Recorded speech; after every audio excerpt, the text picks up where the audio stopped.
For 115 years, the United Mine Workers of America has represented those who toil for coal. In its heyday, the union had about 700,000 members, but that was in the 1920s.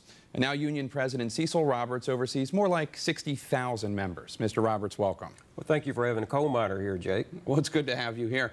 What's going on in the industry? Why is there this resurgence? Well, there's a number of reasons for that. If you filled your car up with gas here lately, it's $3 for gas. And if you've gotten a power bill lately, or if you have natural gas, all energy sectors have just gone through the roof. Coal is the cheapest source of energy that we have, and we have an abundance of it. Do you think there's a political argument in favor of pushing for coal? I think there's an energy policy debate to be had here. The truth is, and I don't think anyone disputes this, whether Democrat or Republican, we have depended on the Saudi royal family for our energy needs for far too long.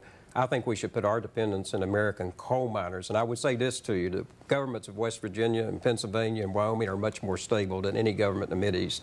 You saw the report from Laura Marquez just now. Did you ever think, you've been with the union for decades, did you ever think you'd reach a day where there was this resurgence, this rebirth of the coal industry, where you guys were begging for more coal miners? I always knew that the industry would come back. I've lived through a lot of that. My grandfather lived through it. My father lived through it. If you look at coal and the history of coal, it's been boom or bust ever since they found coal in the mountains of West Virginia and Kentucky and Pennsylvania and all through the United States. It's been the story of coal, boom or bust. Now, you're a fourth-generation coal miner. At least, some believe I'm fifth or sixth. We've tried to trace it back all the way to Wales. We know our family mined coal in Wales before they came to West Virginia. Why did you become a coal miner? Well, quite frankly, the same reason most young people enter the mines. I was married, I had a young child and another one on the way, had no health coverage, and I didn't have a very good job. So I went into the coal mines like my father did, although he tried to keep me from doing it.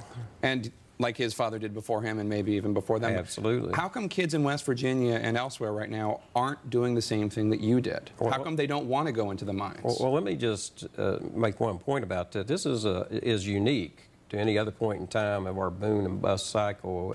Back in the 70s when I started, we had a very similar situation, but thousands upon thousands of young people went into the mines at that time. This is the first time that I am aware of where people are saying, I'm not sure that I want to do this. So I think young people are talking to their fathers and their grandfathers if they grew up in the coal fields, and their fathers and grandfathers are saying, you can't make a career out of this because you'll get 5 years or 10 years in and you'll get laid off and you'll have to find another occupation. It's a dangerous occupation. It's an unhealthy occupation. And I just assume you didn't do this. And I think young people are listening to their fathers and grandfathers telling them this. But it is a unique opportunity for young people. And I would just point out one thing, Jake. This mining takes place in Appalachian for the most part, and it's an area that's been hit by poverty, and it's hard to find a good, decent job, and coal mining can provide an excellent wage, excellent benefits. So a lot of young people are starting to take advantage of this. There's a dispute right now about whether or not the shortage is coming up or it's present, the shortage of coal miner workers. Explain that for us. Well, I think the shortage is present. Let me give you an example that there's one major coal company that has a 60% turnover. So for every 100 miners they've hired, 60 have quit. So there's a present need for coal miners. You as union president, did you anticipate this time that you would have this need for workers? And if so, what have you done to try to attract them to the mines? Well, over the past 5 years, we've been talking to the industry about this. And in fact, in the last couple of rounds of bargaining with the industry, we've talked about this need for newer miners to come into the industry. The average age of coal miners today is about 50.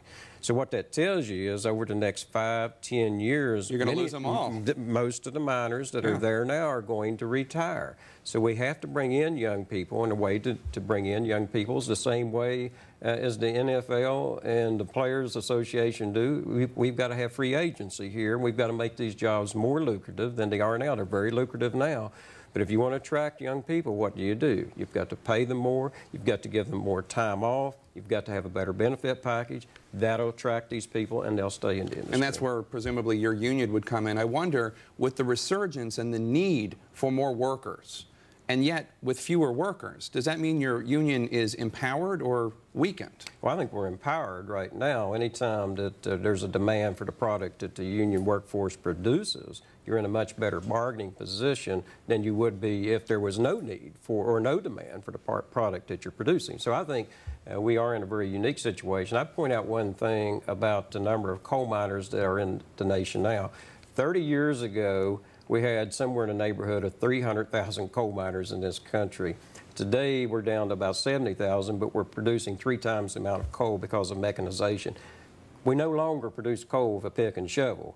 Coal mining is highly mechanized. You go in a coal mine today, and many people working in these coal mines are college educated, and many of these machines that are huge are computerized. You have to have computer skills. You have to have technology. But it's still dangerous, right? It's extremely dangerous, but it takes someone with a lot of skills to do this kind of work. I believe you didn't ever know your grandfather because he was lost in a mine accident? I never met either one of my grandfathers, either on my mother's side or my father's side. They were both killed in the coal mines before I was born. Now, it's a safer industry, but it's still very hazardous. What can be done about that? Well, the union, I think, is playing an important role here. If you go back and look at every piece of health and safety legislation ever written in Congress, the union had something to do with that. The union was there lobbying for that.